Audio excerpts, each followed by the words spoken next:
Okay guys, welcome back. So in the last video I talked about a simple example in which the second equation or the equation of powers come into play. We had to find the equation using the theorem of limits of powers, right? You have to find the power of limits, and we talked about two similar examples. So in this video I'll be talking about what actually happens to a quotient function when you are taking an infinitive limit, right? When you are taking an infinitive limit. So I'll use two examples to elaborate this concept. Now actually I explained to you in the theory part, as to how we can find this. So these are actually, in this video I'll be using only two practical examples to further elaborate as to how these equations or these limits can be solved. Alright, so the first equation I'll be using, or the first limit I'll be focusing on is this one. So limit of when x goes to positive infinity, 4x squared plus 5x plus 6 divided by 4x squared plus 5x plus 6 divided by 8x squared plus 7x minus 9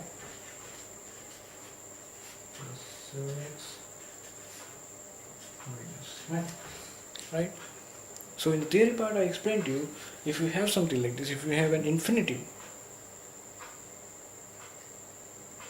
limit, what actually happens is that we have to divide the numerator and the denominator by the highest power of the denominator. So the highest power of denominator is x squared, so we have to divide the numerator and the denominator by x squared first of all in order to find this limit.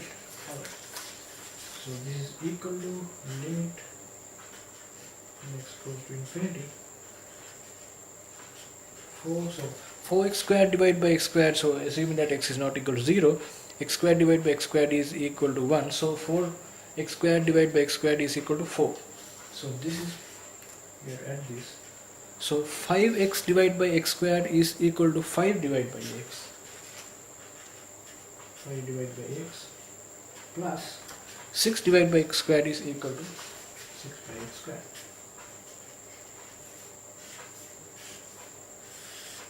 So this is the numerator, and in the denominator, we have to divide 8x squared divided by x squared, so that will be equal to 8 plus 7x divided by x squared is equal to 7 by x minus 9 by x squared is equal to 9 over x squared. So this one, now you know that if you have in a quotient function, right? In a quotient function, what actually happens is that if you have two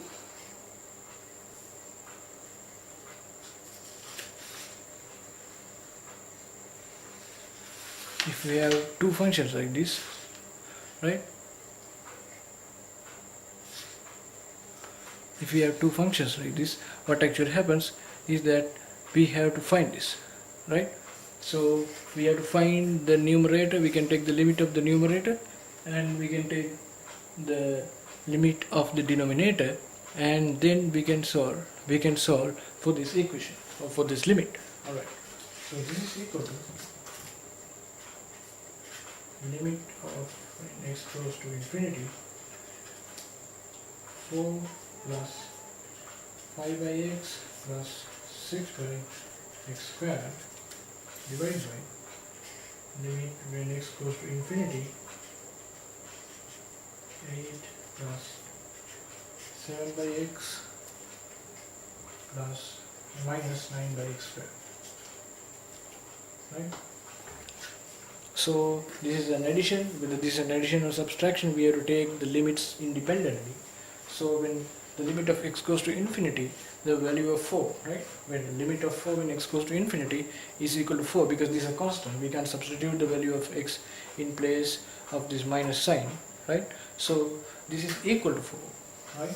So this is 4 plus, when x goes to infinity, 1 upon x is equal to 0, so 5 times 1 upon x is equal to 0, so 5 times 0 is 0, so this will be 0, plus When x goes to infinity, 1 upon x squared is 0. So 6 times 1 upon x squared is 6 times 0, which is again 0. Divided by, when x goes to infinity, whether x goes to infinity or whether x goes to 1 or whether x goes to 0, the value of a constant is that value. So that will be 8 plus, when x goes to infinity, 1 upon x is equal to 0. So 7 times 1 upon x is equal to 7 times 0, which is 0. And when x goes to infinity, 1 upon x squared is 0. So 9 times 1 upon x squared is equal to 9 times 0, which is again 0. Whether you subtract that or add that, it will not take any effect, right? So this will be 0. So 4 plus 0 is equal to 4. 8 plus 0 minus 0 is equal to 8. So the numerator will be 4 and the denominator will be 8. So 4 by 8 is half. So when x goes to infinity, this function, when x goes to infinity, this function goes to half. So that's a simple example in which quotient functions come into play and we have to find the limit of that function to infinity. So let's take another example.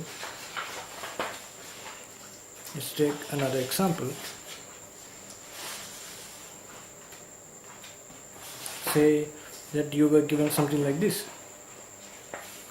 Now what actually happens when the two powers, the highest power of the numerator is not equal to the highest power of the denominator? So you are given something like this. So the limit, right? The limit of this function 5x cubed plus 6x squared plus 8. 5x cubed plus 6x squared plus 8 divided by x to the power 4 plus 1 when x goes to infinity. Right? So if you are given something like this, whether these two powers are equal or unequal, what actually happens is that in order to solve this limit, what we have to do is that we have to divide the numerator and the denominator by the highest power of the denominator. So the highest power of the denominator is to the power 4. So we have to divide the numerator and the denominator by x to the power 4. So let's do it first.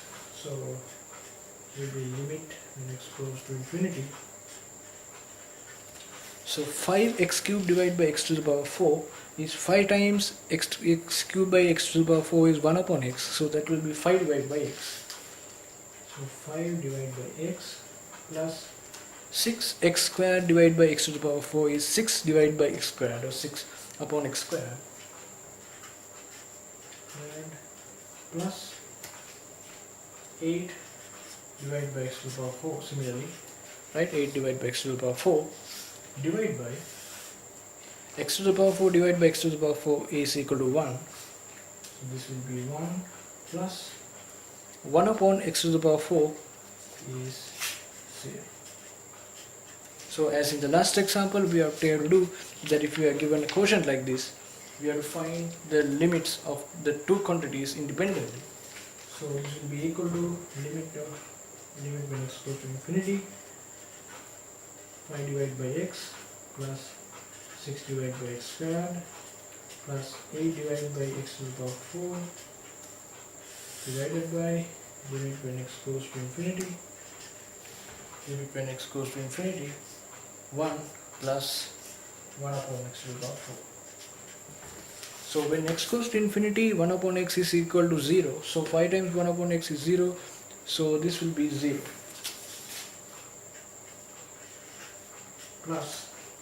Plus when x goes to infinity, 1 upon x squared is 0. So 6 times 1 upon x squared is 0. So 6 divided by x squared when x goes to infinity will be 0. When x goes to infinity, 1 upon x to the power 4 will be 0. So 8 divided by x to the power 4 will also be 0. So the numerator will be 0. So the numerator will be 0 because we have to add 3 zeros. And when x goes to infinity, the value of 1 is 1, because you know whether x goes to any value, the constant value of a constant is that constant. So this will be 1 plus when x goes to infinity, 1 upon x to the power 4 will be 0 again.